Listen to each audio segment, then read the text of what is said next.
Magandang araw mga kaibigan. Bigyan natin ng reaction opinion itong post ni Broken News Profile. Dilima nagbabala sa mga senador na huwag ituloy kung may balak man silang i-dismiss agad ang impeachment ni VP Sara Duterte sa oras na aabot ito sa Senado. May usap-usapan kasing idadaan muna ito sa botohan kung magko-convene o hindi at magbobotohan na lang kaagad para hindi na magsasayang ng oras. Sabi pa ni Dilima, it is an imperative constitutional process. The language of the Constitution says shall proceed, not may proceed. Hindi dapat ipinagpapaliban ang paghahanap ng pananagutan. Yan o, natulala, nagalit. Sabi niya, wala kayong karapatan na i-dismiss agad ang impeachment. Dilima to Senate sa posibilidad na hindi ito magko-convene. Tingnan natin ang reaksyon ng taong bayan. 2,900 ang nag-react.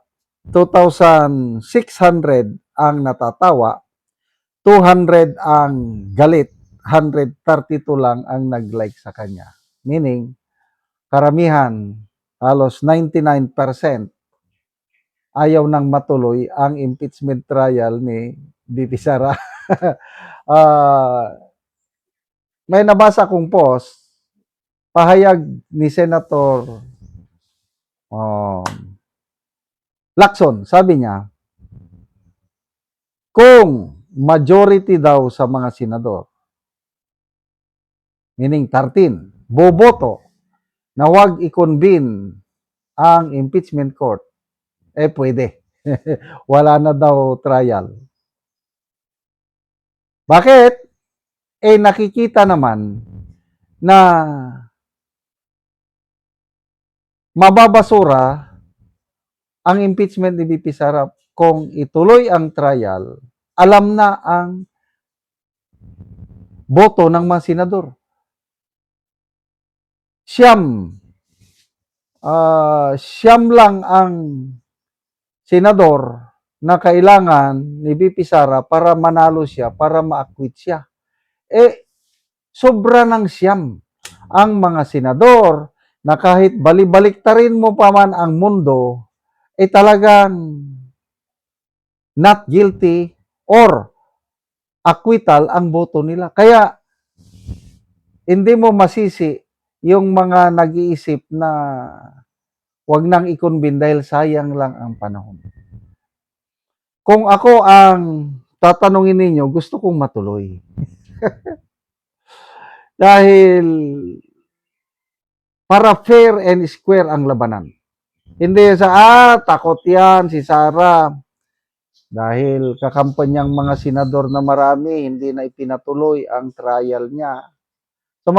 Tapos next year, magsasampa na naman sila.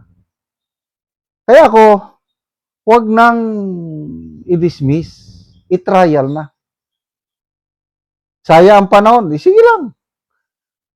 Pagbigyan na lang sila para once na nagbotohan na, I hope titigil na sila. Total, mananalo naman talaga si VP Sara. Simple arithmetic lang. Siyam na minority block, siguradong boboto. Tapos, 3 parisan na magkakapatid.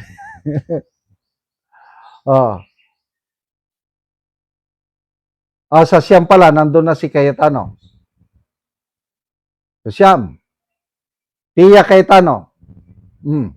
Sama ng kanyang kapatid. Magkapatid na Estrada or Ejercito. Magkapatid na Villar. So, 5. 9 plus 14, 9 plus 5, Ay, hindi pala. Kasi nasa minority. Oh, basta siyam na minority, idagdag mo si Pia Cayetano, kapatid niya si Alan Peter, idagdag mo si JB Ejercito, kapatid niya si ano. So, dalawa. Idagdag mo yung magkapatid na Bilyar. Tama? So, 9 plus 4, 13 na. Idagdag mo si Loren Ligarda, 14.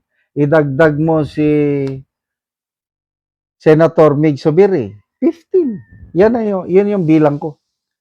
15 senators boboto sa acquittal ni BP Sara. Kaya ituloy na lang.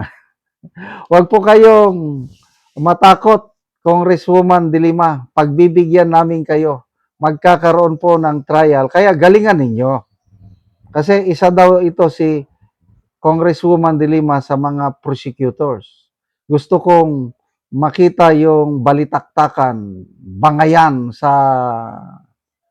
cross-examination.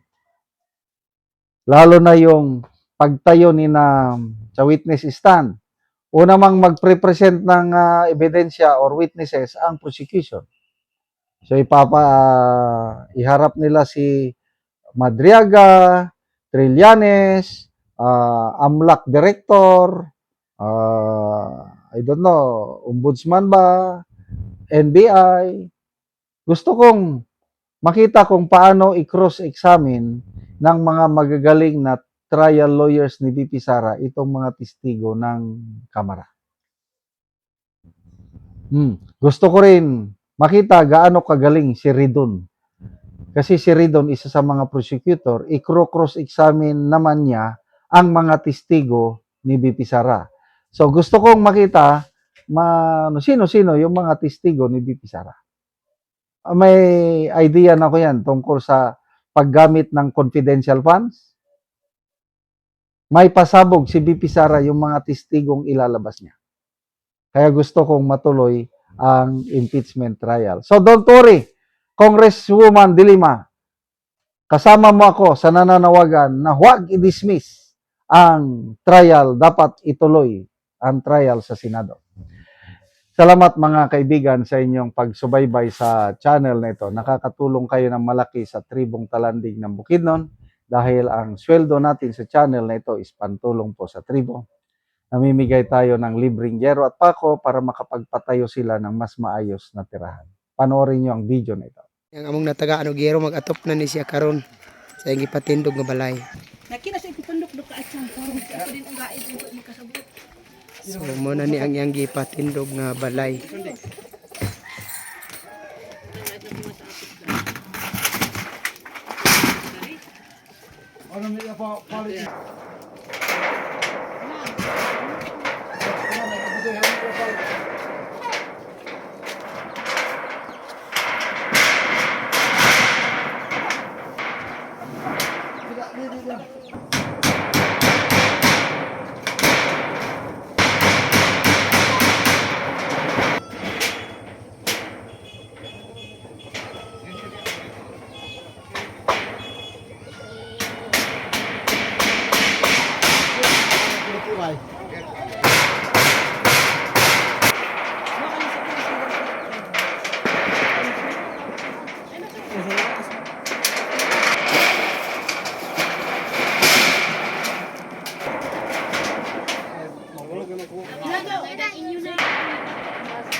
Ug karon human na gyud sa pag-atop ang among gihatag nga yero. At sa Ginoo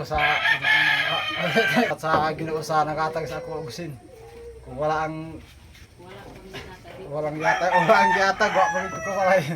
Oo, so nalipay ka nga nakabalay nakakaron. So lalipay ko nga nakabalay nako.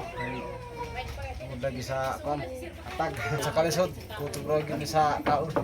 Oo, so salamat kayo ya. Kayo.